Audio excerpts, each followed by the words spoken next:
الملائکہ، ملائکہ چڑھتے بھی ہیں، تو جو چڑھنے والے بھی ہوں اترنے والے بھی ہوں وہ سورج اور آسمان اور زمین ہے یا کوئی مخلوق ہے؟ آج کے اس فتنے کا جواب بھی یہی ہے کہ ان ملائکہ کو اللہ کے عباد، اللہ کے بندے، اللہ کے فرما بردار وہ مخلوق ماننا پڑے گا جو ہمیں نظر نہیں آتی۔ پھر ان کو ایک اور بیماری پڑی، جنات، وہ کہتے ہیں یہ دیہاتی جن ہے، شہری جو ہیں وہ انسان ہے، دیہات والے جن ہے۔ اب یہ بھی بڑا عجیب مسئلہ ہے، جبکہ یہ انسان چاہے دیہاتی ہو یا شہری ہو، یہ آدم علیہ السلام کے بعد پیدا ہو رہے ہیں، یہ دیہاتی شہری تو بعد میں بنے ہیں، لیکن جن اس سے پہلے بھی موجود تھا، کیونکہ کانا من الجن، شیطان کن میں سے تھا؟ جنوں میں سے تھا، تو جن موجود تھے۔ ارے جن اور مخلوق ہے، یہ دیہاتی اور مخلوق ہیں، کوئی شرم کرو، اللہ کا خوف کرو۔ یہ فتنہ چل رہا ہے۔ والکتاب، اگلی بات کیا ہے؟ والکتاب، ایمان کے جز بتایا جا رہے ہیں نا۔ لیس البر، بنیاد یہی ہے، نیکی نہیں ہو سکتی مشرق مغرب کی طرف منہ کر لو جب تک نیکی کا وہ معیار نہ ہو۔ معیار کیا ہے؟ من آمن باللہ والیوم الآخر والملائکۃ، تین چیزیں آ گئی نا، اب چوتھی چیز کیا ہے؟ والکتاب، چوتھی چیز کتاب، الکتاب۔ اس لیے الکتاب کہ تمام کتابوں کے جو لوازمات تھے، جو لازمی چیزیں تھیں، اس کتاب کے اندر رکھ کر اللہ نے فرمایا الکتاب، یہ مکمل اور یہی کتاب، اس کے علاوہ اور کوئی کتاب نہیں۔ اب اس کتاب کے اندر ہی دین ہے، اس سے باہر بالکل نہیں۔ پھر اس میں بھی بڑے بڑے سوالات ہوتے ہیں۔ بعض لوگ کہتے ہیں یہ صرف قرآن کو ہی مانتے ہیں۔ اب ان سے پوچھا جائے اللہ نے نازل کیا کیا ہے تو پھر نہ مانے، یا پھر یہ پوچھا جائے کہ اس قرآن کے ساتھ بھی کوئی چیز نازل کی ہے، دلیل دے دو۔ ایمان کس پہ لایا جائے گا؟ آمنو بما انزلتو، ایمان لاؤ جو میں نے نازل کیا ہے۔ تو اللہ فرماتے ہیں میں نے یہ قرآن نازل کیا ہے اور کوئی تحریر اللہ نے نازل نہیں کی، تو ہم اسی کو ہی مانیں گے۔ ہاں، اگلی بات، اس قرآن کو پہلا ماننے والا جو ہے اس کی پریکٹیکلی شکل جو ہے جس کو سنت کہا جاتا ہے، وہ سنت بھی لازم ہے۔ اگر آپ پریکٹیکل نہیں کریں گے تو قرآن کے حکم پہ عمل کیسے ہوگا؟ حکم تو آ گیا، اللہ نے کہا آتو زکات، زکات دو، میں نے آپ کو سنایا، آپ نے اگلے کو سنا دیا، اگلے نے اگلے کو سنا دیا، دینے والا کوئی نہیں۔ اقیم الصلاۃ، سارے سنا رہے ہیں، نماز کوئی نہیں قائم کر رہا۔ اتم الصیام الی اللیل، روزہ رات تک پورا کرو، یہ سارے کہہ رہے ہیں، رکھتا کوئی نہیں ہے۔ اس لیے حکم کی پریکٹیکل شکل جو تھی وہ رسول اللہ کے ذریعے آ گئی۔ تو ثابت یہ ہوا کہ قرآن حکم کے لحاظ سے صرف ایک ہے، اسی طرح قرآن پہ عمل کے لحاظ سے وہ سنت رسول ہے، وہ بھی ایک ہے، اس کے علاوہ اور کسی کی سنت نہیں مانی جائے گی، نہ اس کو کوئی مقام دیا جائے گا۔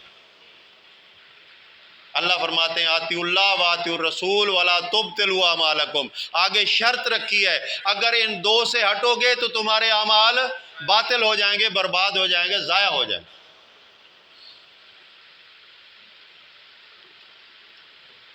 والنبیین، اب وہ یہودیوں کی طرح نہیں، عیسائیوں کی طرح نہیں ہے کہ ہم اپنوں کو مانتے ہیں دوسروں کو نہیں مانتے۔ یہودیوں نے عیسیٰ علیہ السلام کو نہیں مانا، عیسائیوں یہودیوں نے مل کے محمد علیہ السلام کو نہیں مانا، اسی طرح پہلے بھی ہوتا ہوگا۔ لیکن مومن جو ہوتا ہے یہ سارے نبیوں کو مانتا ہے۔ بلکہ آج کا جو بہت بڑا ظلم اور بہت بڑا فتنہ ہے جو اہل علم لوگوں کے اندر آیا ہوا ہے کہ رسول اللہ صلی اللہ علیہ وسلم کی شان کو اس انداز سے دوسرے پیغمبروں سے بڑھاتے ہیں، ایک جھوٹا قصہ بیان کر کے امام الانبیاء کا مسئلہ کھڑا کر دیتے ہیں کہ باقی سارے مقتدی ہیں، محمد صلی اللہ علیہ وسلم امام ہے۔ اور کہانی جو ہے اس کا بھی تو عجیب پس منظر ہے نا۔ اللہ کے رسول صلی اللہ علیہ وسلم معراج پہ گئے، پتہ نہیں کہاں بھیجتے ہیں معراج پہ۔ اسرا تو ہم مانتے ہیں، اسرا ہے، بیت اللہ سے بیت المقدس تک اسرا ہے، لیکن یہ زمین سے اٹھا کے پتہ نہیں کہاں لے جا رہے ہیں، اس کی کوئی سمجھ نہیں آئی۔ پھر جن کو محمد صلی اللہ علیہ وسلم نماز پڑھا رہے ہیں وہ سارے فوت ہو چکے ہیں۔ عیسیٰ علیہ السلام کہتے ہیں اوصانی بالصلاۃ والصلاۃ والزکوٰۃ ما دمت حیا، مجھے صلاۃ اور زکوٰۃ کا حکم اس وقت تک دیا گیا جب تک میں زندہ ہوں۔ تو شریعت تو سارے پیغمبروں کے لیے ایک ہے نا۔ اب زندہ نبی امام اور مرنے والے نبی مقتدی، نماز پڑھنے کا حکم کس کو؟ صرف امام الانبیاء۔ ایک غلو کیا گیا۔ رسول کا وہ مقام ہے کہ اگر اس کو گھٹاؤ گے تب بھی برباد ہو جاؤ گے، بڑھاؤ گے تب بھی برباد ہو جاؤ گے۔ وہی عیسائیوں والی غلطی کی، انہوں نے اللہ کے رسول کو اللہ کا حصہ بنا دیا، روح اللہ کہنے لگے، انہوں نے نور من نور اللہ کہہ دیا۔ لیکن پھر جب دماغ خراب ہوا، شیطان نے کہا یہ تو نے کچھ بھی نہیں کیا، یہ تو سارے برابر ہو گئے۔ پھر عیسیٰ اور محمد صلی اللہ علیہ وسلم تو برابر ہی ہو گئے، تو نے بھی حصہ بنایا، اس نے بھی حصہ بنایا، نہیں بڑھا اس کو۔ تو اس نے کہا چلو محمد صلی اللہ علیہ وسلم امام، باقی سارے مقتدی۔ یہ کوئی ہندو اور جاہلوں کے اندر فلسفہ نہیں ہے، یہ بڑے بڑے ملاؤں کے اندر فلسفہ ہے۔ اکثر لوگ یہ کہتے ہیں مولوی صاحب، مولوی حضرات، مقرر حضرات بولتے ہوئے خبر ہی نہیں ہوتی کیا کہہ رہے ہیں۔ میرے پیارے رسول، میرے پیارے رسول، کلمہ کا مطلب کیا ہے؟ لا الہ الا اللہ محمد الرسول اللہ۔ ترجمہ کیا ہے؟ محمد صلی اللہ علیہ وسلم کس کا رسول؟ تو کہتا ہے میرا رسول۔ محمد الرسول اللہ کہیے، اللہ کا رسول کہیے، ممکن ہے گو کہ آپ کے دل میں نہیں ہے یہ بات۔ اگر اللہ کا رسول ہوا تو اللہ کا پیغام لے کے آنے والا، اگر تیرا رسول ہوگا تو تیرا پیغام لے کے جائے گا، مانا تو یہی بنتا ہے۔ ایسی ایسی غلطیاں کر جاتے ہیں غلو کے اندر آ کر، محبت کے اندر آ کر کے علامان والحفیظ۔ نبیوں کا مقام وہی ماننا پڑے گا جو اللہ نے ان کو عطا کیا ہے۔ وہ راہبر ہیں، رہنما ہیں، وہ مرشد ہیں، وہ راستہ دکھانے والے ہیں، تو ہم ان کو راستہ دکھانے والے ہی مانیں گے، الہ نہیں مانیں گے۔ اور نہ ہی ہم ان کی کوئی تنکیر یا نقص نکالیں گے یا ان کو کوئی برا بھلا کہیں گے۔ یہ دونوں چیزیں خطرناک ہیں۔ اگلی بات آ گئی آت المال علی حبہ، مال خرچ کرو علی حبہ، اس کی محبت میں۔ کس کی محبت میں؟ اللہ کی محبت۔ آج جو مال خرچ ہو رہا ہوتا ہے، آپ سوچ لیں، معاشرہ آپ کے سامنے، نفس کو خوش کرنے کے لیے، بیوی کو خوش کرنے کے لیے، برادری کے اندر نام کمانے کے لیے یہ مال خرچ ہو رہا ہے۔ ابھی سیاسی دور گزرا ہے، کروڑوں روپے لگائے ہوں گے۔ یہ تھوڑا سا جنگ تھا، کوئی 8-10 پتہ نہیں کتنی کوئی الیکشن تھا، کروڑوں روپے لگائے، خرچ ہوا نا، مال تجوری سے نکلا۔ کس کی رضا کے لیے؟ ان سے کہا ہم تو خدمت کے لیے، ہم تو خدمت کر رہے ہیں۔ یہ خدمت نہیں کر رہے، یہ دانہ ڈال رہے ہیں تاکہ پرندے آئیں اور جال پھینکیں۔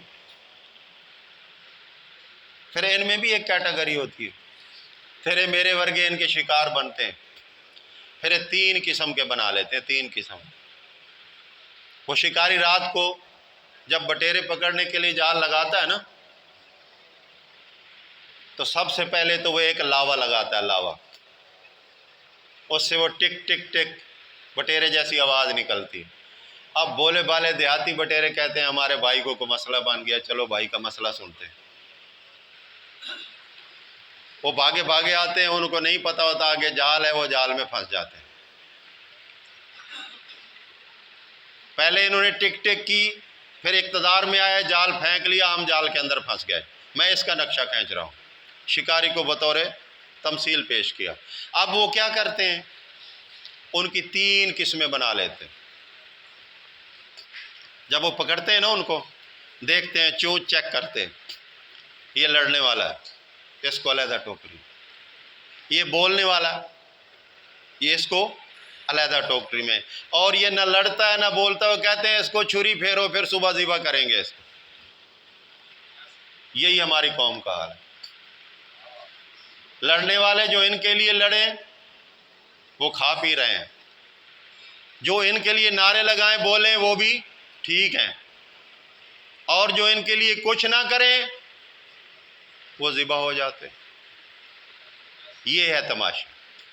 اب اسی تماشے کو مولوی پہ لے کر جائیں، ہے ایسا یا نہیں؟ وہ بھی شکاری ہے، یہ بٹیرے کا شکاری ہے، وہ انسانوں کا شکاری ہے۔ ظالم، فاسق، قاتل، اس کے ظلم کی تکلیف جو ہے اس وقت تک ہوتی ہے جب تک انسان زندہ رہے۔ گھنٹہ تڑپے گا، آدھا گھنٹہ تڑپے گا، مر جائے گا، تکلیف ختم ہوگی یا نہیں ہوگی؟ وہ ظالم ہے، قاتل ہے، اور یہ قاتل، یہ ظالم ایسی تکلیف کے اندر لے جانا چاہتا ہے جہاں لا یموت فیہا ولا یحیا، یہاں نہ زندہ رہے گا نہ مرے گا۔ پھر بھی ہم لگے ہوئے ہیں، میرے حضرت، میرے فلاں، میرے فلاں۔ اکثر لوگ مثالیں دیتے ہیں، وہ جناب مولانا طارق جمیل، وہ اتنا بڑا منہ کر لیتے ہیں مولانا کہتے ہیں۔ ان بیچاروں کو یہ بھی نہیں پتا کہ مولانا کا مطلب کیا ہوتا ہے۔ اب معیار کیا بنا ہوا ہے؟ وہ جی تقریر کرتا ہے، کیا بات ہے، اچھا جی کیا کیا اس نے، کیا کیا؟ وہ جی سارا سجرہ جانتا ہے، اللہ کے نبی سے لے کر آدم علیہ السلام، سارے نبیوں کے باپوں کا، بیٹوں کا، سارے خاندان کو جانتا ہے۔ بڑی بات ہے، یہ تو نبی صلی اللہ علیہ وسلم سے بھی آگے نکل گیا، کیونکہ اللہ فرماتا ہے رسولاً قد قصصناہم علیک ورسولاً لم نقصصہم علیک، کچھ رسولوں کا میں نے آپ کو ذکر کیا ہے، کچھ کا کیا بھی نہیں ہے۔ رسول کو سارے رسولوں کا پتہ کوئی نہیں، اس کو سارے رسول کیا ان کے باپ دادوں کا بھی پتہ ہے۔ کیا کمال ہے! جب اس طرح سے غلو آئے گا، معیار ختم ہوگا، تو پھر تیری نمازیں کوئی فائدہ نہیں دیں گی۔ کیوں کہ اللہ رب العزت فرماتے ہیں کہ حابطۃ اعمالہم، یا دوسری جگہ فرمایا، سورہ غاشیہ پڑھیں، اللہ رب العزت فرماتے ہیں هل اتاک حدیث الغاشیہ، کیا تیرے پاس اس چھا جانے والی، ڈھانپ جانے والی اس قیامت کا ذکر آیا ہے؟ وجوہ یومئذ خاشیہ، اس دن کتنے چہرے ذلیل رسوا ہوں گے، بدحال ہوں گے، کوئی پرسان حال نہیں ہوگا۔ عاملۃ ناصبہ، یہ بے عملوں کے چہرے نہیں ہوں گے، یہ تو بڑے بڑے صوفیوں کے ہوں گے۔ وہ جو مشہور ہے نا ایک ٹانگ پہ کھڑے ہو کر عبادت کرنے والے، یہ انہوں کی بات ہو رہی ہے۔ حالانکہ بندہ ایک ٹانگ پہ کھڑا ہو کے عبادت نہیں کرتا، نہ اللہ نے فرض کی۔ جھوٹ بھی بڑے بڑے، کنویں میں لٹک کے عبادت کرتے ہیں جی، دریا میں ایک ٹانگ پہ کھڑے ہو کے عبادت کرتے ہیں۔ یعنی جھوٹ اتنا بولو، اتنا بولو کہ جس کی کوئی انتہا نہ ہو۔ دو جھوٹے بیٹھے ہوئے تھے، ایک نے کہا میرے باپ نے اتنی بڑی سیڑھی بنائی ہوئی ہے کہ وہ جب کھڑی کرتا ہے تو آسمان کے ساتھ لگ جاتی ہے۔ کمال ہے یار، اس نے تو بڑا جھوٹ بول دیا، اب میں کیا کروں۔ دوسرا کہتا ہے کہ میرے باپ کے پاس اتنے جانور تھے کہ مشرق سے لے کر مغرب تک اس کی جو ہے نا وہ کھرلی تھی، تو اس کے ساتھ وہ جانور باندھے جاتے تھے۔ اس نے کہا یار یہ کیسے ہو سکتا ہے، اتنی راستے میں دریا بھی آئیں گے، پہاڑ بھی آئیں گے، یہ ہوگا وہ ہوگا، یہ کھرلی کس طرح؟ میں سمجھ نہیں آئی۔ اس طرح کس نے کہا جس طرح تیرے باپ کی سیڑھی نہیں سمجھ آئی اسی طرح میرے باپ کی کھرلی نہیں سمجھ آئی۔ سمجھے؟ یعنی جھوٹ وہ مارو کہ جھوٹ کو بھی شرم آنے لگے۔ یہ ہمارے مولوی کا حال۔ ہم سبحان اللہ سبحان اللہ سبحان اللہ، اللہ کی محبت میں مال خرچ کرنا ہے۔ بات سمجھ آ رہی ہے؟ سب سے پہلے ایمان کی اصلاح، ایمان بیمار ہو چکا ہے مسلمانوں کا، اس کو توحید کی دوا کی ضرورت ہے۔ شرک کی جو گندگی اس کے اوپر چڑھ چکی ہے، کسی قسم کا بھی شرک ہو، شرک گندگی ہے، کیونکہ اس کا اپنانے والا پلید گندا ہے، قرآن کہہ رہا ہے۔ ہر لحاظ سے بچنا ہے۔ یہ مولوی سے زیادہ آئے گا، بے علم سے زیادہ یہ عالم مولوی سے آئے گا۔ یہی محبت رسول میں۔ آج کوئی حق بیان کرتا ہے تو یہ مشکیں کس لیتے ہیں، کہتے ہیں یہ گستاخ رسول ہے، پھر فیصلہ بھی بڑا عجیب کروایا ہوا ہے نا کہ جی گستاخ رسول ہے سزائے موت۔ ایسی کوئی دلیل؟ مسلمانوں کی تعزیریں تو ساری قرآن کے اندر موجود ہیں۔ جہاں تعزیر لگانے کا حکم آتا ہے کہ جھوٹے کو آپ اگر جھوٹ اس سے ثابت ہو جائے تو 80 کوڑے مارو، کرتی ہے حکومت ایسے؟ جھوٹی گواہی دینے والوں کو بھی کوڑے مارے ہیں؟ چور کا ہاتھ کبھی کاٹا ہے؟ حکومت وقت کا کام ہے نا، میرا آپ کا تو نہیں ہے۔ زنا کے مجرم پکڑے جائیں تو سزا دیتے ہیں۔ یہ تو اللہ کی تعزیروں کے ساتھ بھی مذاق کرتے ہیں، کیا کرو گے؟ ان کا تو دین اکثریت ہے، اکثریت۔ جمہوریت کا مطلب یہی ہے کہ اگر متقی، پرہیزگار، اللہ سے ڈرنے والے 49 ہوں اور بدماش، سنگ دل، قاتل، درندے، وحشی 51 ہوں، ادھر 49 ادھر 51، تو اقتدار کس کا ہوگا؟ اسلام تو یہ معیار نہیں دیتا نا۔ تو ہم بڑی خوشی سے یہ سب کچھ کرتے ہیں، پھر اس کا رزلٹ بھی بھگتتے ہیں۔ اللہ فرماتے ہیں لا تظلمون ولا تظلمون، بات 2 لفظوں میں ختم کر۔ جب تم معیار سے آؤٹ ہوتے ہو، ظلم کا مطلب کیا ہے؟ ظلم کا مطلب یہ ہے کہ کس چیز کو اصل جگہ پہ رکھنا تھا وہاں نہیں رکھا، غیر اصل پہ رکھ دیا، یہ ہے ظلم۔ تو اللہ فرماتے ہیں جب تک تم یہ کرتے رہو گے تمہارے ساتھ ایسا ہوتا رہے گا، جب تم یہ چھوڑ دو گے پھر تمہارے ساتھ ظلم نہیں ہوگا۔ انسان اپنے ہاتھوں، اپنے نظریات، اپنے عقائد، اپنے مفادات، اپنے معاملات کی وجہ سے یہ ظلم کے اندر جاتا ہے۔ تو ساتھیوں سے گزارش ہے، ایمان لائے ہو تو معیار ایمان دکھاؤ، حلال و حرام کی اہمیت کو سمجھو، جھوٹ بولنا چھوڑ دو، غیبت کرنا چھوڑ دو، بہتان لگانے چھوڑ دو، رزق حلال کو اہمیت دو، حرام سے دور جاؤ۔ اگر کہ کہیں نظر آ جائے کہ فضولیات ہو رہی ہیں تو اس سے دور ہو جاؤ، شامل نہ ہو جاؤ، کیونکہ مومن کی شان یہ ہے والذین هم عن اللغو معرضون۔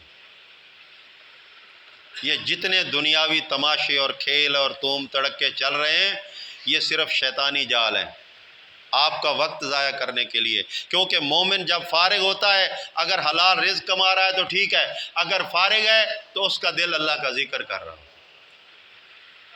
وہ استغفار کر رہا ہوتا ہے، وہ اللہ رب العزت کو راضی کر رہا ہوتا ہے۔ تو لغویات جو ہوتی ہیں وہ آپ کو اس سے ہٹا کر اپنی طرف مائل کر لیتی ہیں، آپ اللہ کا ذکر چھوڑ دیتے ہیں۔ پھر ایک وقت ایسا آ جاتا ہے، یہ نشہ ہے نا، نشہ کوئی چیز نہیں ہے، عادت نشہ بنتی ہے۔ کسی چیز کی عادت آپ ڈال لیں، انسان تو کیا حیوان کو بھی اگر یہ پڑ جائے تو پھر وہ مار کھا لیتا ہے لیکن عادت نہیں چھوڑتا، یہ انسان تو اور زیادہ پکا اور ڈھیٹ ہے نا۔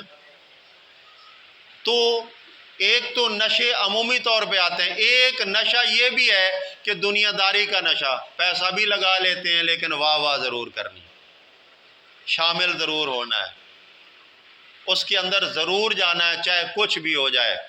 اللہ کا قرآن کہتا ہے کہ جب تم سنو کہ اللہ کی آیات کا مذاق اور استہزاء ہو رہا ہے یا انکار ہو رہا ہے، فلا تقعدوا معهم، تم وہاں نہ بیٹھو۔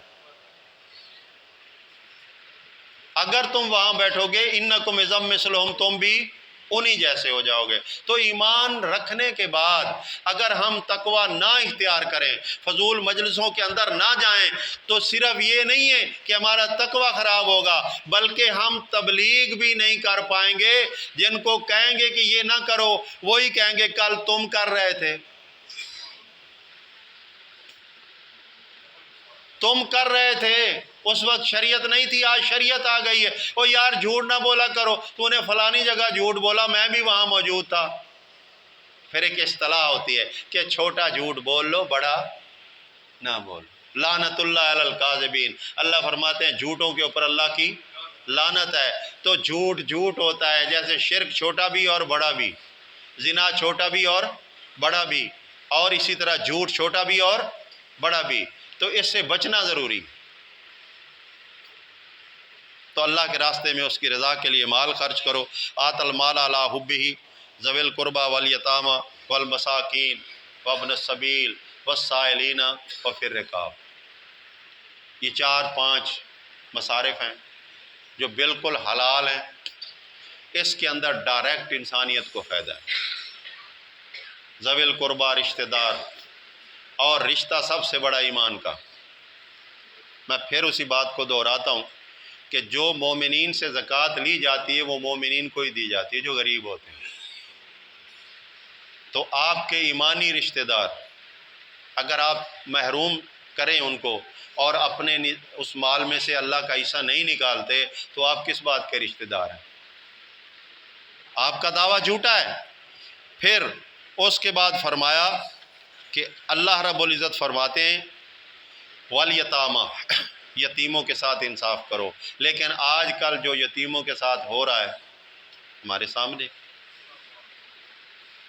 اللہ کے رسول صلی اللہ علیہ وسلم فرماتے ہیں کہ یتیم کے سر پہ خالی ہاتھ رکھ دینا ہی اللہ کی رضا ہے۔ کیوں کہ آپ کا ہاتھ رکھنا جو ہے اس کے دماغ کو سکون پہنچائے گا، وہ سمجھے گا کہ شاید میرا یہ کوئی خیر خواہ ہے، کچھ وقت اس کی مایوسی دور ہو جائے گی۔ لیکن آج یتیموں کے گلے دبائے جاتے ہیں، ان کے مال کھائے جاتے ہیں، ان کے ساتھ چکر اور فراڈ کے ساتھ ان کی جائیدادیں ہضم کی جاتی ہیں۔ بلکہ یتیم نہیں، یہاں تو خونی رضاعت کے رشتوں کا بھی حال برا ہے۔ بہن بھائیوں کی جائیدادیں برباد کر دی جاتی ہیں، کھا لی جاتی ہیں۔ اگر کوئی تقاضا کرے تو رشتے توڑنے کی دھمکی دے دی جاتی ہے۔ دینا تو دور کی بات ہے، اس کا حق بھی دینا گوارا نہیں کرتے۔ کون کرے گا یہ؟ والمساکین، اور مسکین کس کو کہتے ہیں؟ ہماری اصطلاح میں مسکین وہ ہے جو گندے کپڑے پہنے ہوئے ہو، رنگ نہایا نہیں ہے، مٹی گرد و غبار سے چہرہ خراب ہے، ٹھیک ہے، جوتے پاؤں میں نہیں ہے، تو لپٹ لپٹ کے مانگ رہا، ہم کہتے ہیں چلو دے دو۔ یہ مسکین نہیں ہے، یہ پروفیشنل ہے۔ مسکین مسکن سے ہے، جو بیچارہ ہلنا چاہتا ہے لیکن ہل نہیں سکتا۔ اگر لاکھوں کا مال تھا، کسی وجہ سے نقصان ہو گیا، اب کچھ نہیں ہے، وہ چاہتا ہے چلو میں مزدوری کر کے ہی اپنے بچوں کا پیٹ پالوں، اب اس کو مزدوری نہیں مل رہی تو وہ مسکین اصل مسکن سے ہے، جو بیچارہ پھنسا پڑا ہے، نکل نہیں سکتا، ذرائع نہیں مل رہے۔ ہم نے مسکین کسی اور کو سمجھا ہوا ہے۔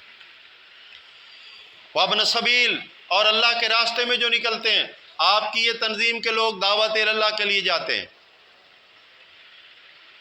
اس میں گاڑی کا بھی خرچہ ہوتا ہے، فیول بھی لگتا ہے۔ طریقہ کار کیا ہے کہ اللہ کے راستے میں مال دو۔ اگر آپ جہاد نہیں کر رہے ہو تو آپ جہاد کرنے والوں کے لیے زیادہ راہ کا انتظام کرو، نہیں جا سکتے تو جانے والوں کو تو فائدہ دو، تو اس کے لیے فنڈنگ کا انتظام ہوتا ہے۔ ہر بندہ اپنی استطاعت کے مطابق ماہانہ وہ فنڈ دیتا ہے کہ اللہ کے دین کی بڑائی کے لیے، اس کو پہنچانے کے لیے لوگوں تک یہ فنڈ ہے۔ لیکن میں نے دیکھا ہے بہت سے لوگ نہیں دیتے، اگر مانگو بھی صحیح، نہ بیچارے اب انکار کر سکتے ہیں نہ اقرار کر سکتے ہیں۔ او یار حالات ماڑے، اسی بندے کو دیکھو ہوٹل کے اوپر 5 6 چائے پی رہا ہے، 40 روپے کی چائے، 200-250 کی چائے پی جاتا ہے۔ ایک چائے اگر چھوڑ دے، 40 روپے ایک دن میں اگر فنڈ کے رکھ لے، تو ایک چائے کو زیادہ ویلیو تو نہیں رکھتی، مر تو نہیں جاتا بندہ اگر ایک چائے نہ پیے۔ 40 روپے مہینے میں کتنے بن جاتے ہیں؟ 1200 روپے۔ بہت بڑی اماؤنٹ ہے جو دعوت کے لیے، وابن السبیل، اللہ کے راستے کے اندر جو چلنے والے ہیں، جو دعوت اللہ کرنے والے ہیں، ان کی مدد ہو سکتی ہے۔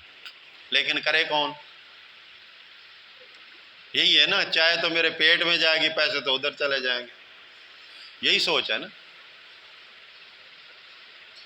اگر کل اللہ کی بارگاہ کے اندر یہ سوال ہو جائے کہ میں نے مال دیا تھا، میرے راستے میں خرچ کیا یا نہیں کیا، تو جواب ہمیں سوچ لینا چاہیے۔ وسائلین، ہاں مانگنے والوں کا بھی حصہ ہے، والرکاب، اور جو بیچارے مجبور ہیں، غلام بنے ہوئے ہیں، پھنسے ہوئے ہیں، یا بردہ فروشی والا معاملہ، جس طرح آج کل کی ایک بھٹا مزدوروں کی ایک کہانی ہے آپ کے سامنے۔ یہ پیشگی کے اندر پھنسے ہوئے ہوتے ہیں، لاکھوں روپے انہوں نے دینے ہوتے ہیں، حتیٰ کہ ان کی بچیاں بھی جو ہے نا وہ بھٹا مالک وہ اٹھا لیتے ہیں قرضے کے اندر۔ ایسے واقعات چل رہے ہیں، تو یہ لوگ مجبور ہوتے ہیں۔ اللہ کا حکم یہ ہے کہ اگر مسلمانوں کی سٹیٹ آ جائے تو مسلمانوں کو چاہیے کہ وہ زکوٰۃ اکٹھا کر کے جو غلام ہیں، چاہے وہ غیر مسلم کے پاس کیوں نہیں ہے، ان کو آزاد کرایا جائے۔ وَأَقَامَ الصَّلَاةَ، آگے کیا ہے؟ وَأَقَامَ الصَّلَاةَ، صلاۃ کو قائم کرنا ہے۔ ٹائم تو نہیں ہو گیا؟ پریشان ہو رہے ہیں ساتھ؟ جی 5 منٹ ہے۔ وَأَقَامَ الصَّلَاةَ، صلاۃ کو پڑھتے نہیں ہیں، پورے قرآن میں کہیں پڑھنے کی بات نہیں آئی، قائم کرنے کی بات آئی۔ چلو یہ آخری بات ہے، ختم کر دیتا ہوں۔ جی اچھا، اقامہ الصلاۃ قائم کرنے سے ایک نمونہ کچھ لوگوں نے یہ لیا ہے کہ یعنی معاشرے کے اندر فلاح و بہبود کرو، نہیں وہ بات نہیں ہے۔ قائم کرنے سے مراد یہ ہے کہ اس کے اندر تسلسل موجود ہو، یہ نہیں ایک پڑھی ہے 2 نہیں پڑھی، 2 پڑھی ہیں 3 نہیں پڑھی، یا 4 پڑھ لی ہیں 1 نہیں پڑھی، ایسا نہیں۔ ایک ٹائم پیریڈ ہو، اس ٹائم پیریڈ کے اندر آپ اللہ کی بارگاہ کے اندر جھکنے کے لیے حاضر ہوں، تیار، یہ ہے قائم کرنا۔ اس کی غلط تشریح کی گئی ہے کہ یہ جو پڑھی جاتی ہے یہ غلط ہے، اور قائم کرنے سے مراد یہی ہے کہ کوئی حکومتی انتظامات کیے جائیں، کوئی فلاں کیا جائے فلاں کیا جائے، وہ سب اوچھے ہتھ کنڈے ہیں، بیکار بات۔ آگے ہے اقام الصلاۃ وآت الزکوٰۃ، زکوٰۃ بھی ادا کرنی، اس کا بیان ہو چکا ہے۔ آگے بڑی خرابی، والموفون بعہدہم اذا عاہدوا، وعدے کو پورا کرنا، جب وعدہ کر لیا تو اس کو پورا کرنا۔ ان العہد کان مسئولا، وعدے کے بارے میں پوچھا جائے گا قیامت والے دن، جواب دینا پڑے گا کہ وعدہ کیا تو پورا کیوں نہیں کیا۔ والموفون بعہد اذا عاہدوا، وعدہ پورا کرو جب آپ عہد کر لو تو اس عہد کو پورا کرو۔ والصابرین فی الباساء، پھر یہ جم جانے والے لوگ ہوتے ہیں تنگی کی حالت میں، معاملات حالات جیسے بھی آ جائیں، ان کے ایمان اور تقوی کے اندر کوئی کمی نہیں آتی۔ والضراء، اور تکلیف کے اندر، بیماری کے اندر، مصیبت کے اندر بھی مایوس نہیں ہوتے۔ وحین الباس، اگر اللہ تعالیٰ کے راستے میں حق اور باطل کی جنگ ہو جائے تو پھر بھی یہ ڈرتے نہیں ہیں۔ اولئک الذین صدقوا، یہ وہ لوگ ہیں جو سچے، جنہوں نے سچا کر دیا ہے وعدہ۔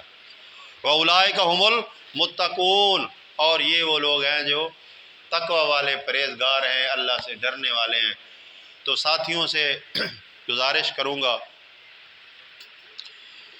ایمانیات کو سمجھنے کے لیے اللہ کی کتاب کی سٹڈی ضروری کر لیں، اس کے اپوزٹ جو بھی کال ہو اس کو مسترد کریں، کیونکہ ایمان کا صحیح جو اس کے اندر قانون اور اصول ہے وہ اللہ کی کتاب ہی دے سکتی ہے، باہر سے نہیں ملے گا۔ عمل کا معاملہ آ جائے، نیکی کرنی ہے، اللہ کی رضا کے لیے کرنی ہے، آخرت بنانے کے لیے کرنی ہے، تو آپ فوراً اس نیکی کو سمجھیں جو نیکی محمد رسول اللہ صلی اللہ علیہ وسلم نے کی ہے۔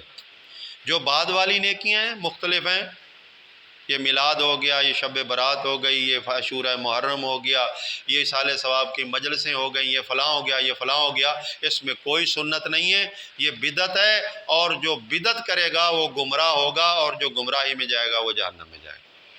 اللہ سے دعا ہے اللہ تعالیٰ سمجھنے اور عمل کرنے کی توفیق عطا فرمائے۔ سبحان ربک رب العزت عما یصفون وسلام علی المرسلین والحمد للہ رب العالمین۔